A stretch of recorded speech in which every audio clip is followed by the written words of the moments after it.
What's up, y'all? Welcome back. We're doing an oil change today on a V8 5.0 Coyote. You want to stick around to the very end because I put something in this engine that a lot of folks don't know about, so stay tuned to the very end. This is a 2013 F150 5.0 Coyote engine.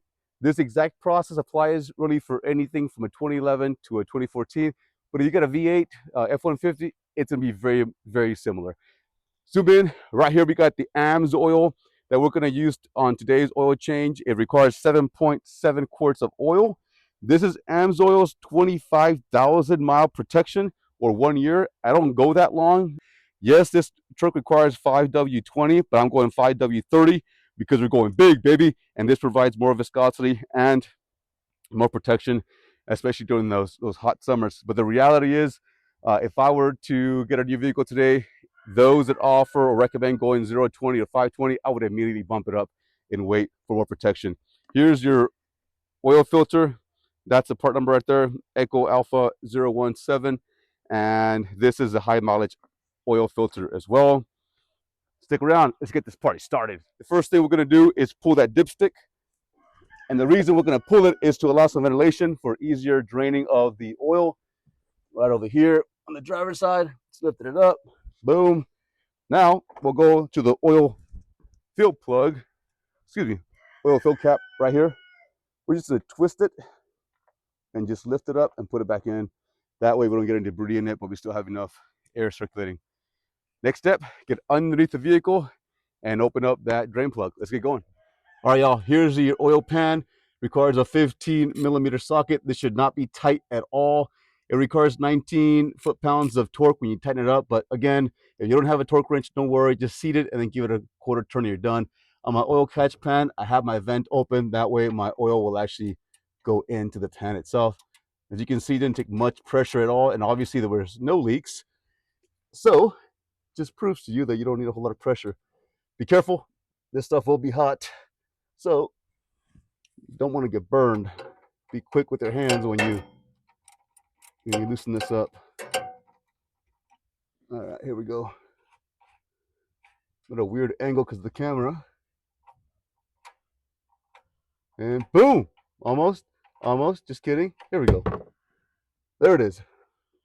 Oh yeah, we're just about done. So this is what we're going to do. We're going to inspect our oil drain plug. This has an embedded gasket or O-ring, if you will. This one seems pretty good. No issues. Never had any leaks with it.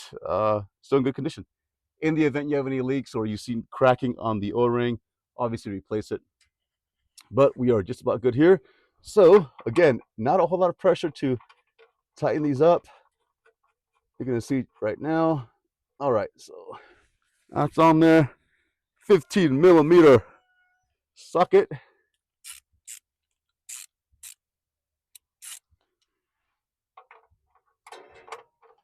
All right. I don't have a whole lot of room here because of that the skid plate. You don't have to necessarily remove this to get to the oil filter. In the past, I would remove it. Now I don't. I'll show you here in a second. All right, so I'm seated. I'm going to do about quarter turn, and I'm done. I am not going to tighten any more than that. I'm going to clean it up just to ensure that I don't have any leaks in the future. And we are done down here. Let's go up to the front. All right, this oil filter is a little weird. The oil filter sits at an angle. It doesn't go upright like most other trucks. So I'm going to give you an upright or top view, and I'll be underneath the truck. That way you can see where it's located. Come on. Okay, here is a oil filter right here. Okay, you can see this spout right here. This is where the oil is going to run. It's going to run this way and towards the back. So I got a big old pan from Home Depot. Looks just like this. This thing is massive. All right, overkill. Yeah, I know. But what I'm going to do is put it right underneath this spout right here, because it will run this way and then towards the back by this skid plate in the event you have a skid plate. Here we go. Oh, that's beautiful. See that? How easy that was? That's because I took care of myself by not over tightening it for the future me. All right.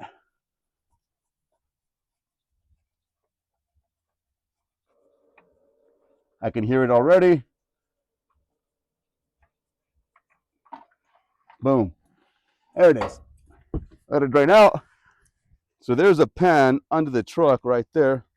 You can see it's fairly large. I'm just going to collect there, and then I'll just dump it into an oil catch pan. Here's the oil.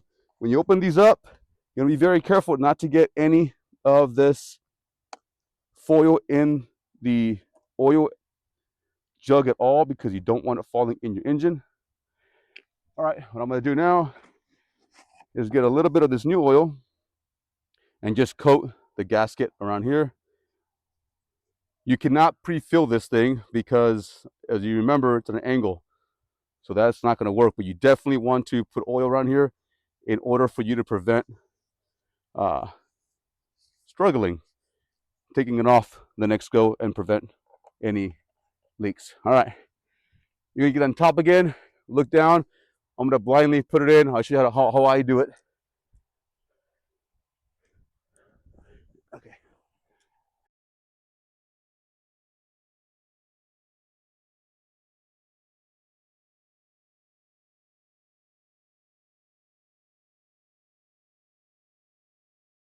Here's that drain, here's that spout, right? Right over here is the insert for the filter right there. So I'm just gonna follow that spout, if you will, then position it blindly. It's pretty easy to feel, excuse me. So I'm on it already. All right, there we go. For oil filters, once it's seated, give it a half a turn to 3/4 of a turn, nothing else is needed, and you're done. Got this nifty attachment right here. So they clean it out to make sure I'm not getting anything in my engine that doesn't belong there. It's pretty good. This thing is very difficult to pour into because it's at an angle. So I use this. It's clean. Put it on here. Twist it upward. That's good. And then I got this larger funnel. Always clean it out. So now you can see we can pour directly on top. This requires 7.7 quarts. Never overfill your engine. It will cause gasket and seal problems by overpressurizing the engine. So I'm going to put about 7.5 quarts. Then I'll run it to fill up the oil filter with oil. Then I'll check it again and add appropriately as I need to.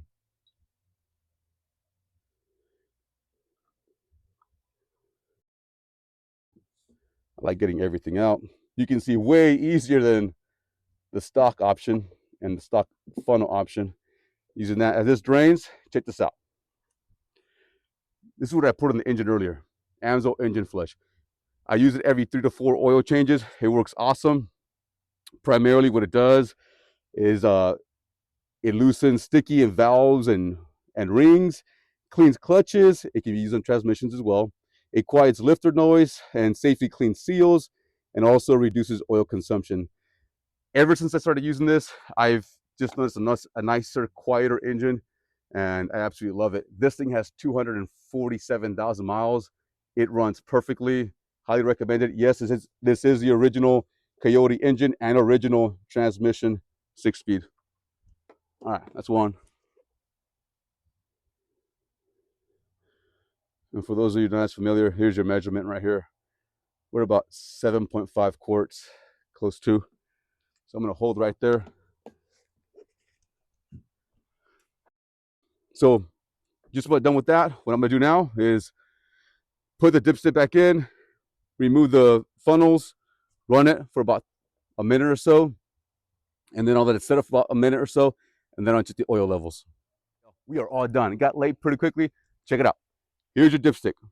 On this F150, you have the high and the low. Those two little circles are the cross-hatched area. You always want to fill up to the very top because eventually you will consume oil. So check it regularly. That's it. We're all done. My mama always said, if you take care of your vehicle, it'll take care of you. Boom, done.